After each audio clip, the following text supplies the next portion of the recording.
할렐루야. 오늘도 이 예배 함께 하신 우리 사랑하는 믿음의 권속들 위에 우리 주님의 크신 위로와 은총이 함께 하시길 주님의 이름으로 간절히 축원드리겠습니다.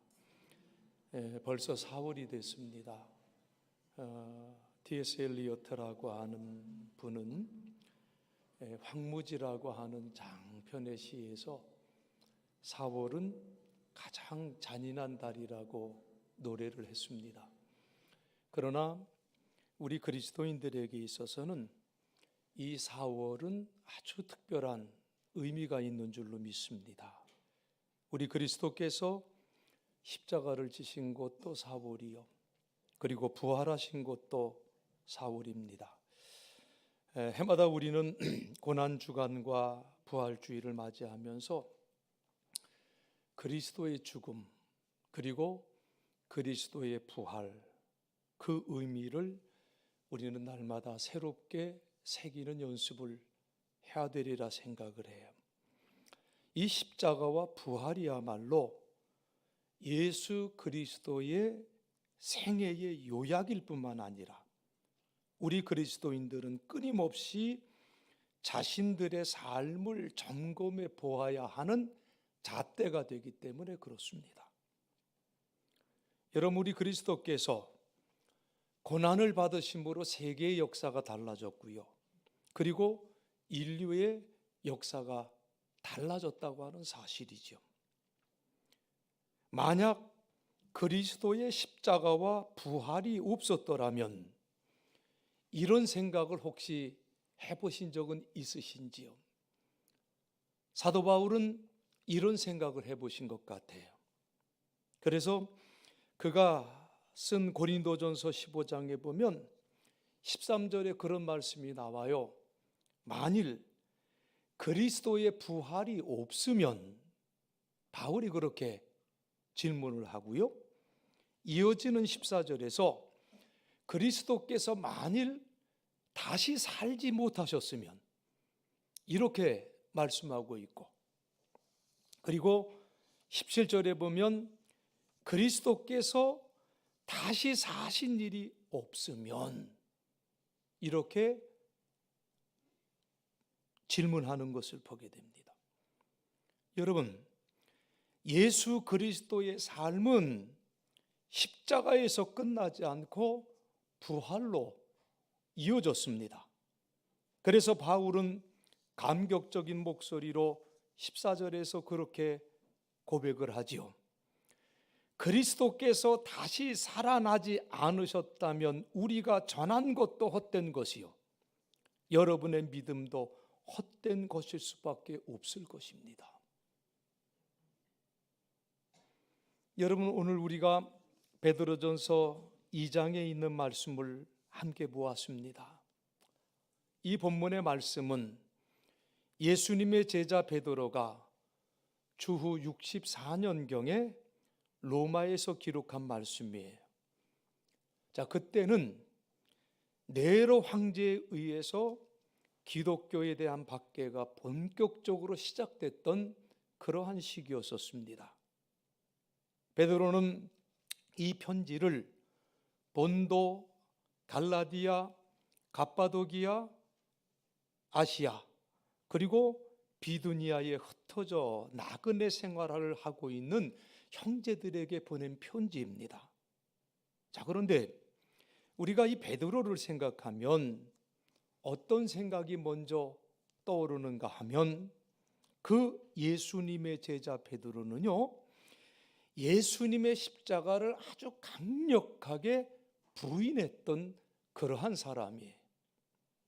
그 말씀이 마가복음 8장 31절부터 나오는데, 예수님은 당신의 제자들에게 마가복음 8장 31절에서 인자가 많은 고난을 받고 장로들과 대제사장들과 서기관들에게 버림받아 죽임을 당하고 사흘 만에 살아나야 할 것을 비로소 그들에게 가르치시되 라고 이렇게 말씀을 하고 있지요.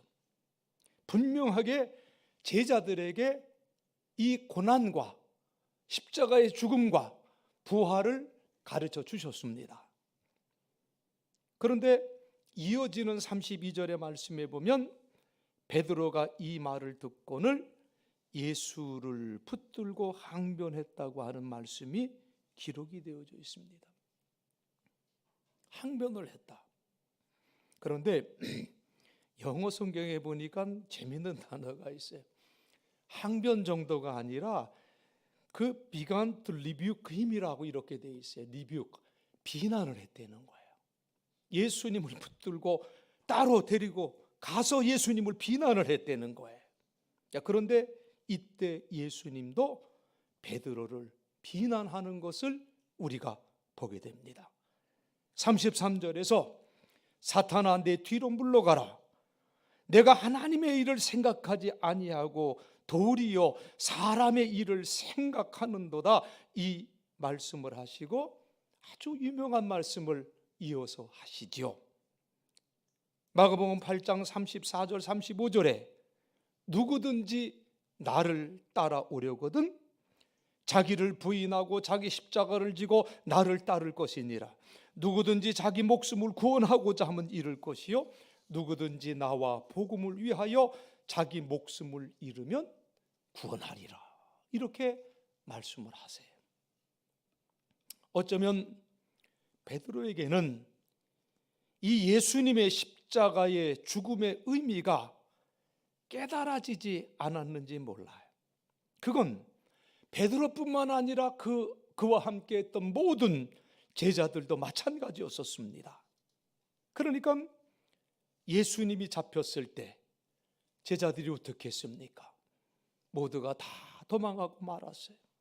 그리고 베드로는 예수님을 3번이나 모른다고 부인했던 것은 우리가 너무나 잘 알고 있어요. 여러분, 그렇습니다.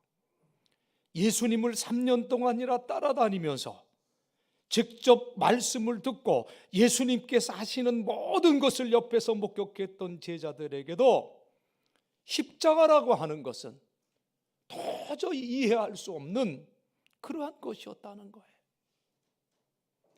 바울이 고린도전서 1장 24절에서 이렇게 증거하고 있습니다. 오직 부르심을 받은 자들에게는 유대인이나 헬라인이나 그리스도는 하나님의 능력이요 하나님의 지혜이니라. 이렇게 선포했어요. 사랑하는 성도 여러분, 십자가가 뭐라고 말씀하고 있습니까? 십자가는 하나님의 지혜라고 이렇게 말씀하고 있어요. 그렇기 때문에 사람의 지혜를 가지고 세상의 지혜를 가지고 이 십자가를 이해할 수가 없다는 거예요. 나중에 성령님께서 제자들을 깨닫게 해주실 때, 그들의 눈이 열려졌을 때, 그리고 그들의 마음을 뜨겁게 해주실 때 제자들은 비로소 십자가의 의미를 깨닫게 되었다는 것을 우리는 잘 알고 있잖아요. 오늘 우리도 그렇지 않습니까? 왜 예수께서 십자가를 치셔야 했는지, 그 십자가의 죽음이 나와 무슨 상관이 있는지 속 시원하게, 아주 그냥 깨끗하게, 클리어하게 나는 깨닫고 있습니다 라고 이렇게 얘기할 수 있는 사람이 얼마나 있습니까? 오래전에 많은 크리스찬들이 봤던, 또 믿지 않는 사람들도 많이 봤던 그 영화 중에 하나가 있지요. The Passion of the Christ라고 하는, 그리스도의 고난이라고 하는 영화가 있었습니다. 저도 그 영화를 봤고요. 우리 성도님들도 오후 예배 시간을 대신해서 본 적이 있습니다. 그런데 기억이 나는 것은 그때 그 영화를 본 사람들의 반응이 엇갈렸다는 거지요. 그 영화는요, 우리 그리스도의 그 고난을 굉장히 실제적으로 리얼하게 묘사를 했습니다. 그래서 대개 좀 믿음이 연약한 사람들, 또 믿지 않는 사람들은 어떤 얘기들을 많이 했는가 하면, 왜 예수라는 사람이 그렇게 많이 맞아야 되는지 모르겠다. 이렇게 얘기하는 사람들도 많았습니다. 그리고 어떤 사람은요, 이 영화에서 예수의 육체적인 아픔은 지나칠 정도로 잘 그려냈지만 예수가 느꼈을 고뇌와 아픔은 잘 그려내지 못한 것 같다. 이렇게 평하는 사람들도 있었어요. 물론 한 영화를 통해서 너무 많은 것을 기대할 수는 없겠지요. 그리고 모든 사람들이 기대하는 것을 만족시킬 수도 없었을 거예요. 그러나 저는 지금도 그의 장면들이 그대로 생각이 나고, 그리고 그 영화를 보면서 그 느꼈던 생각, 그리고 적어도 이 질문 앞에 내가 서 있었던 것을 기억을 하는데, 그 질문이 뭔가? 예수는 왜 이토록 고난을 받아야 했는가? 그의 고난이 오늘을 살아가는 나와 어떤 연관을 가지고 있는가? 이 질문을 하지 않을 수가 없었어요. 여러분, 이사야서 53장 5절로 6절에서 성경은 우리에게 일관되게 말씀을 하고 있습니다. 그가 찔림은 우리의 허물 때문이요, 그의 상함은 우리의 죄악 때문이라. 그가 징계를 받음으로 우리가 평화를 누리고 그가 채찍에 맞음으로 우리가 나음을 받았도다. 우리는 다 양 같아서 그릇 행하며 각기 제 길로 갔거늘 여호와께서는 우리 무리의 죄악을 그에게 담당시키셨도다. 익히 들어서 하는 말씀이에요. 이미 우리는 배워서 잘 아는 말씀이에요. 예수님이 왜 십자가에 돌아가셨느냐? 예수님께서 왜 그토록 많은 고난을 받아야 됐었느냐? 그거요, 우리의 죄악 때문에, 우리의 허물 때문에 그런 고난을 당하셨습니다. 예수님의 고난 덕분에 우리는 모두 나음을 입었어요. 예수님이 우리를 위해 고난 당하심으로 우리는 평화를 누리고 살게 됐어요. 우리는 말할 수 있어요. 하지만 정말 설명할 수 있느냐? 이 말씀을 정말 나의 얘기로 설명할 수 있느냐? 왜 예수님께서 나의 죄 때문에 그런 고난을 받으셔야 했는지, 그리고 그가 십자가를 지심으로 어떻게 나의 죄가 용서를 받게 되었는지 우리는 잘 설명하지를 못해요. 그런데 이것은 엄연한, 부인할 수 없는 사실이에요. 우리 예수님의 그 십자가, 하나님의 지혜라고 그랬어요. 하나님의 지혜로 말미암은 것이기 때문에 우리 인간의 지혜로, 나의 지혜로는 깨달을 길이 없어요. 바울이 고린도전서 2장 9절로 10절 그리고 12절에서 이러한 말씀을 주고 계십니다. 기록된 바 하나님이 자기를 사랑하는 자들을 위하여 예비하신 모든 것은 눈으로 보지 못하고 귀로 듣지 못하고 사람의 마음으로 생각하지도 못한다 함과 같으니라. 오직 하나님이 성령으로 이것을 우리에게 보이셨으니 성령은 모든 것 곧 하나님의 깊은 것까지도 통달하게 하시느니라. 그리고 12절에서 우리가 세상의 영을 받지 아니하고 오직 하나님으로부터 온 영을 받았으니 이는 우리로 하여금 하나님께서 우리에게 은혜로 주신 것들을 알게 하려 하심이니라. 쉬운 성경에는 이렇게 번역을 하고 있습니다.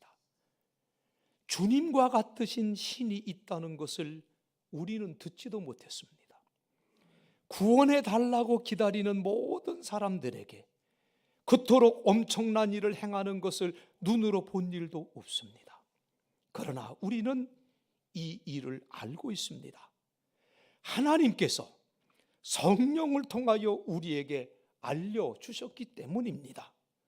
성령은 하나님의 가장 깊은 비밀까지도 통찰하여 우리에게 알려주십니다.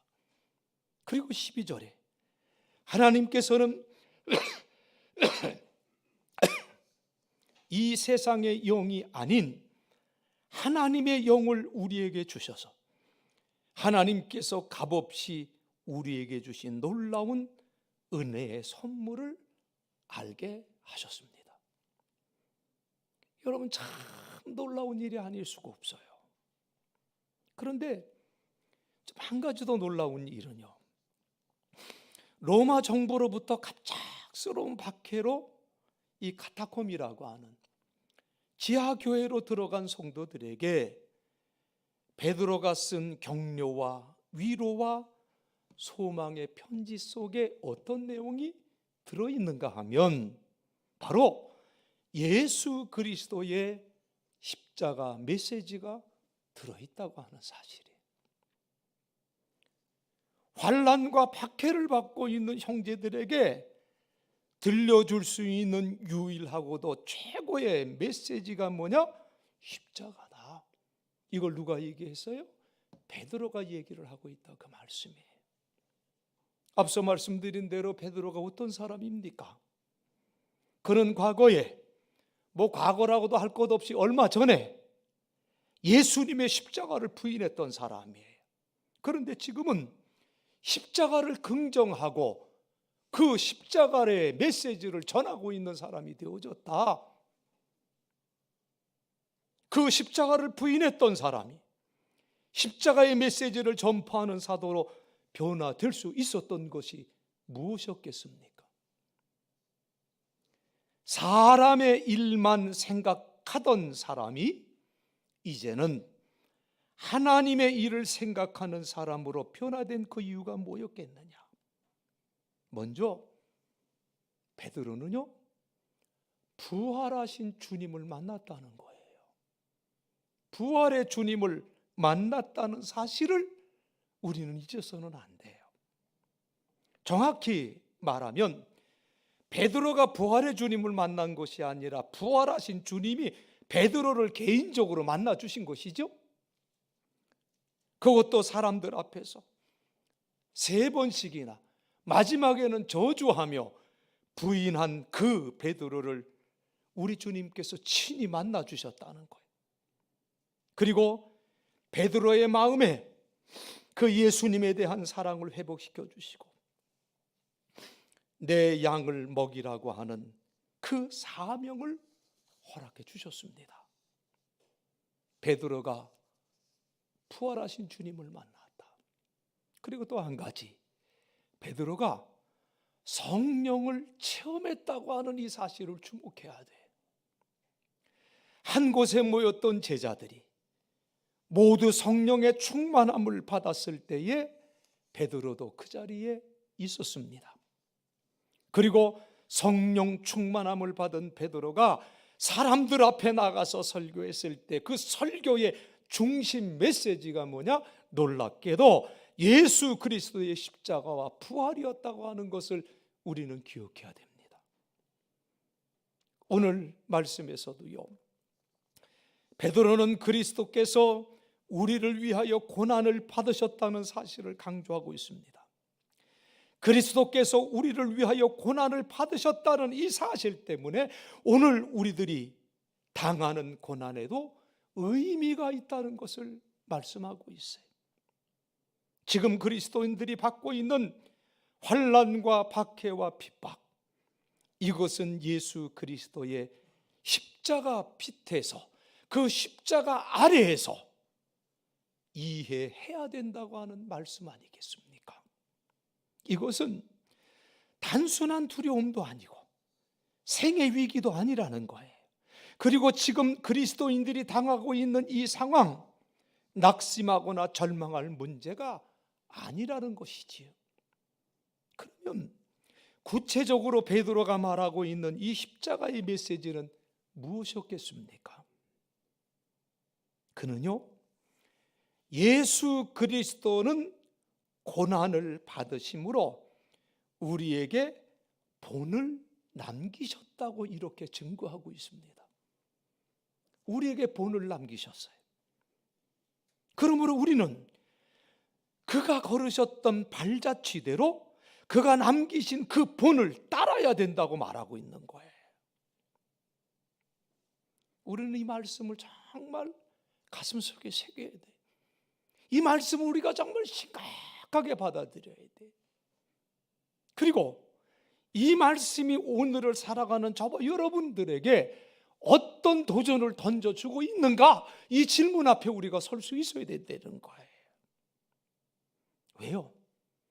우리는요, 내가 알지 못하는 사이에 뭔가 근본적으로 잘못 알고 있는 것들이 있기 때문이에요. 예수 그리스도의 생애가 고난의 생애였다면, 우리를 위해서 그분이 고난의 발자취를 걸으셨다고 한다면 과연 우리들의 삶은 어떠해야 되겠는가? 그 심각한 질문 앞에 우리는 서 있어야 되는데, 그런데 우리는 고난이 아니라 편안함과 안락한 삶만을 찾고 있습니다. 우리 주님은 일찍이 제자가 되겠다고 찾아온 사람에게 누가복음 9장 58절에서 여우도 굴이 있고 공중의 새도 집이 있으되 인자는 머리 둘 곳이 없도다, 이렇게 말씀을 하셨어요. 우리 예수님은 다 이런 삶을 사셨어요.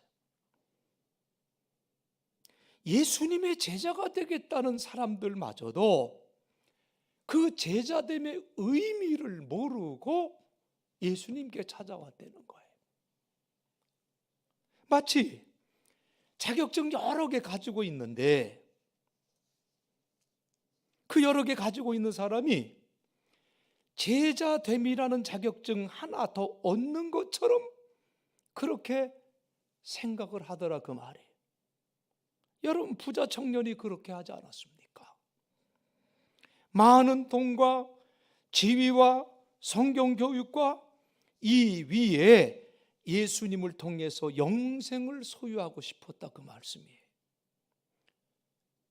전부 이런 식이에요. 전부 이런 식. 좋은 집 사고, 좋은 차 사고, 자녀 교육 잘 시키고, 비즈니스도 잘 되고, 교회에 중요한 직분도 맡고, 가족들도 교회 잘 다니고, 더 말할 것이 없어요. 이런 것이 전부고, 모두가 이런 식으로 살아야 된다면 과연 이 땅에 참된 그리스도인의 제자는 얼마나 되느냐? 예수 그리스도가 받았던 그 고난을 우리가 받을 수는 없어요.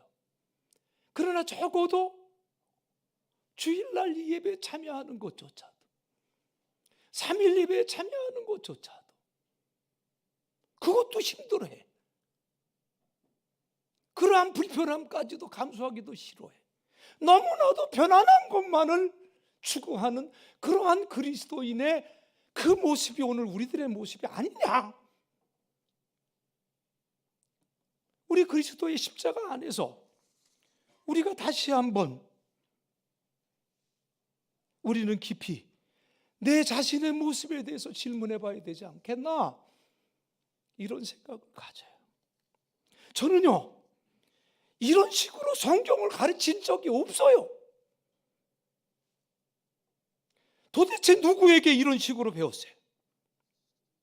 물론 사람은 누구나 편안함과 안락함을 좋아해요. 이거 싫어하는 사람은 없어요. 본능적으로 편안함과 안락함 좋아하지요. 편안과 안락함은 세상적인 가치의 가장 큰 특징이에요. 그런데 문제는요, 그리스도인들마저도 그 편안함과 안락함에 함몰되어 가고 있다, 그 말씀이에요. 그리고 더 큰 문제는 이 세상적인 것이 하나님의 축복이라고 착각하며 살아가고 있는 거예요. 예수 믿고 축복받은 사람들은 모두가 다 그렇게 되어야만 되는 줄로 아는 것이 문제다, 그 말이. 도대체 이런 생각을 가지고 이 고난 주간을 어떻게, 무슨 생각을 가지고 보낼 수가 있겠습니까? 도대체 이러한 생각을 하면서 예수 십자가의 의미를 어떻게 내가 받아들일 수가 있겠습니까?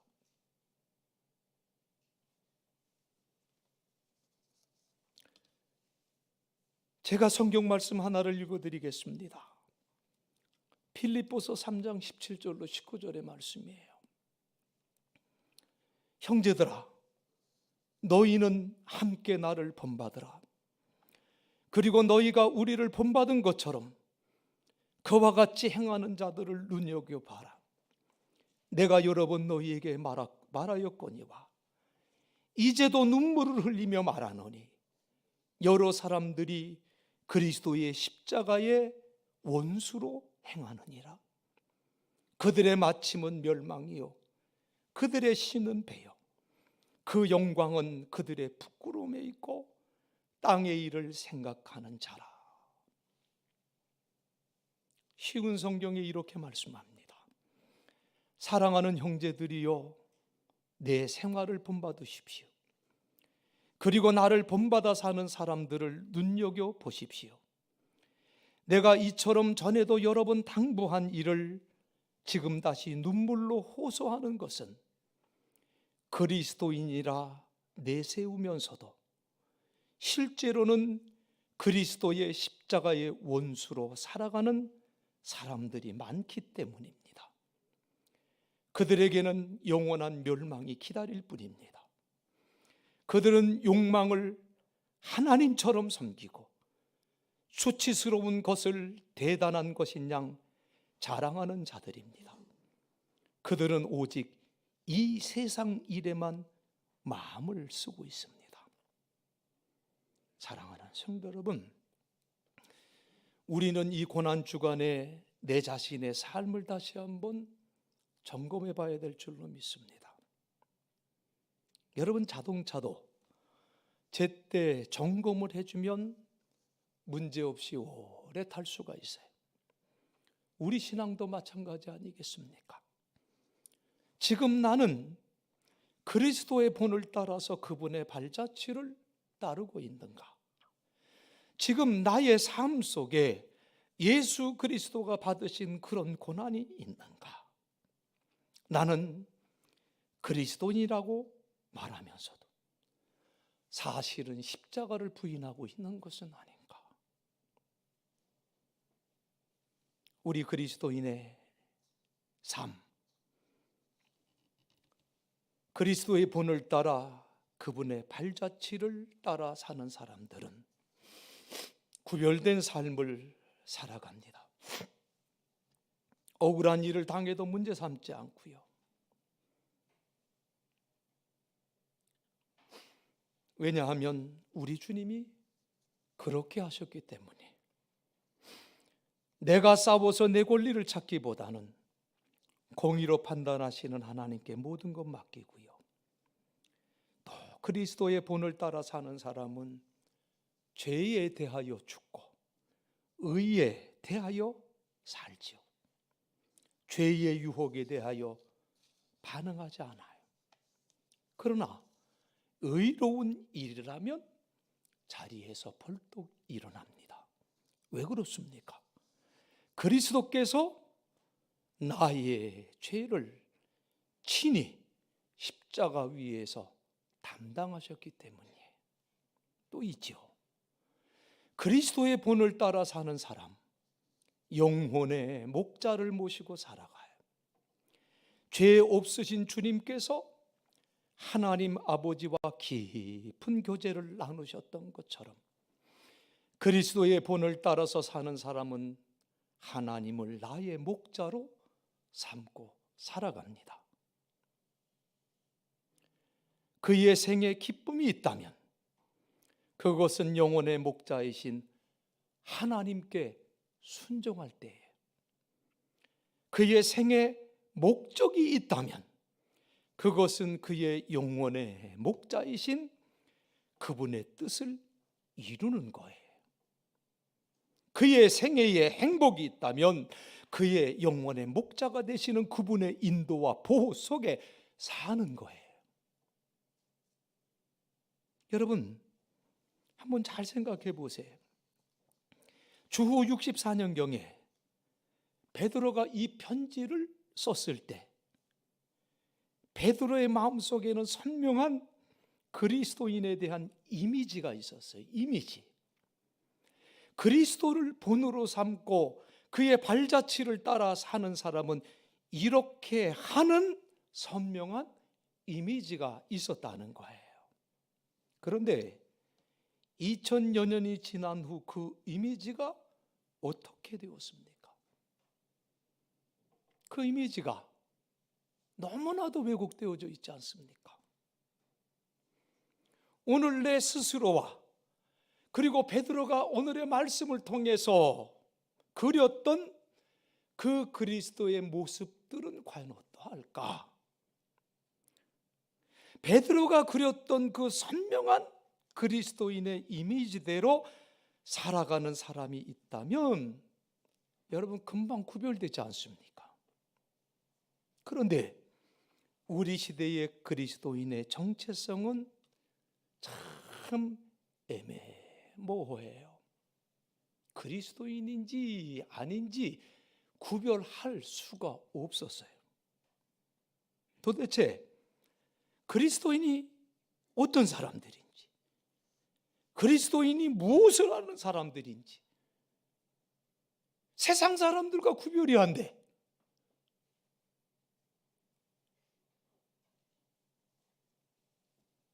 우리 사랑하는 믿음의 권속들 모두는 이 사순절의 여정 속에서 주님 십자가의 의미를 바로 깨닫고 베드로와 같이 나를 찾아오시는 주님 만나시고 성령의 은혜를 체험하시기를 간절히 바랍니다. 이 은혜가 임할 때 그리스도인의 정체성을 찾을 수가 있는 거예요. 회복의 은혜를 입을 수가 있는 거예요. 그래서 나는 그리스도인이다. 이것을 담대하게 증거할 수 있는 삶을 살아갈 수가 있고요. 그리고 예수 십자가로 인해서 여러분의 삶에 참된 기쁨이 넘치시고 삶의 목적이 분명해지시고 주님의 인도함 속에서 누리는 참된 행복이 기다려질 수 있다. 이 놀라운 축복이 이 한 주간 여러분의 삶 속에 넘치시기를 주님의 이름으로 간절히 축원드리겠습니다. 기도하겠습니다. 하나님, 오늘 우리가 예수 그리스도의 고난과 십자가의 의미를 다시 한번 생각합니다. 십자가는 하나님의 지혜라고 말씀하셨사오매 우리는 인간의 생각으로 그 지혜를 깨달을 수가 없습니다. 베드로와 많은 제자들에게 임하셨던 것 같이 부활의 주님 우리에게 임재하여 주시옵시고 성령의 뜨거운 체험을 할 수 있도록 도와주셔서 그리스도인의 정체성을 바로 회복하고 예수 십자가로 인해서 내 삶의 기쁨과 삶의 목적이 분명해지고 참된 행복을 누리며 살아갈 수 있도록 하나님 인도하여 주시옵소서.